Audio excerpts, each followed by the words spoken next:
അതും എവിടെയൊക്കെ ഷൂട്ടിങ്ങിന് പോയിട്ടുണ്ടോ അവിടെയൊക്കെ എന്താണ് നടന്നതെന്ന് സഹോദരിമാര് മുമ്പിലുള്ളതുകൊണ്ട് പറയാൻ ബുദ്ധിമുട്ടുണ്ട്.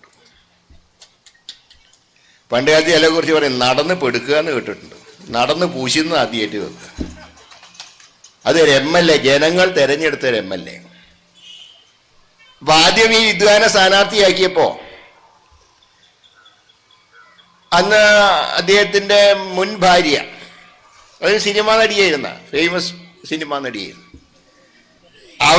അവരെ ഇന്റർവ്യൂ നടത്തിയത് ആരാണ്? ഒരു ചാനലിന് ഇന്റർവ്യൂ കൊടുത്തിരുന്നു. അന്ന് ഇന്ത്യ വിഷന്റെ ഇന്റർവ്യൂ നടത്തിയത് ഇന്നത്തെ ആരോഗ്യമന്ത്രി വീണ ജോർജ്. അതിൽ തന്നെ മുകേഷിന്റെ മുൻ ഭാര്യ പറഞ്ഞത് ഇയാൾക്ക് സ്ത്രീകളെ കാണുമ്പോൾ ഒരുതരം ഞരമ്പ് രോഗമാണ്.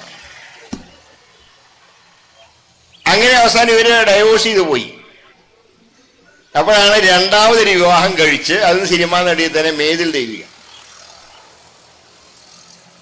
അപ്പോ ആദ്യം ഇലക്ഷൻ മത്സരിക്കുമ്പോ ഈ രണ്ടാം ഭാര്യ ഒപ്പം തന്നെയുണ്ട്. കാരണം ഈ സരിതാ പ്രശ്നം പുറത്തു വരാതിരിക്കാൻ, ആദ്യ ഭാര്യയുടെ പ്രശ്നം പുറത്തു വരാതിരിക്കാൻ രണ്ടാം ഭാര്യയെ കൊണ്ട് എല്ലായിടത്തും വോട്ട് ചെയ്യിക്കാനൊക്കെ പോയിരുന്നു.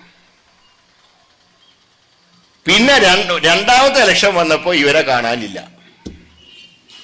ഇലക്ഷൻ കഴിഞ്ഞ് നോക്കിയപ്പോഴാണ് ഇവർ പറഞ്ഞത് ഇനി ഞാൻ ഈ മനുഷ്യന്റെ കൂടെ ഇല്ല, ഞാൻ പിന്നെ ഇലക്ഷൻ കാലത്ത് പ്രശ്നം ഉണ്ടാക്കണ്ടെന്ന് വിചാരിച്ച് മിണ്ടാതിരുന്ന. ഇവിടത്തെ ഒരു ചോദ്യം മുഖ്യമന്ത്രിയോട് ചോദിക്കാനുള്ളത്,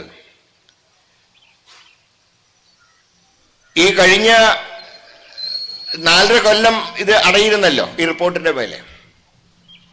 ആദ്യ ഇലക്ഷൻ കഴിഞ്ഞ് കുറെ വർഷം കഴിഞ്ഞപ്പോഴാണല്ലോ ഹേമ കമ്മിറ്റി റിപ്പോർട്ട് കൊടുക്കുന്നത്.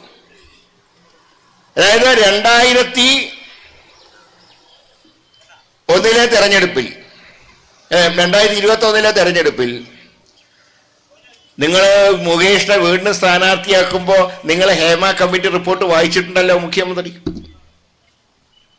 അതിൽ പറഞ്ഞിട്ടുണ്ടല്ലോ ഈ മാന്യന്റെ പേര്, പക്ഷെ പ്രസിദ്ധീകരിച്ചപ്പോൾ ആ പേജ് ഒഴിവാക്കി.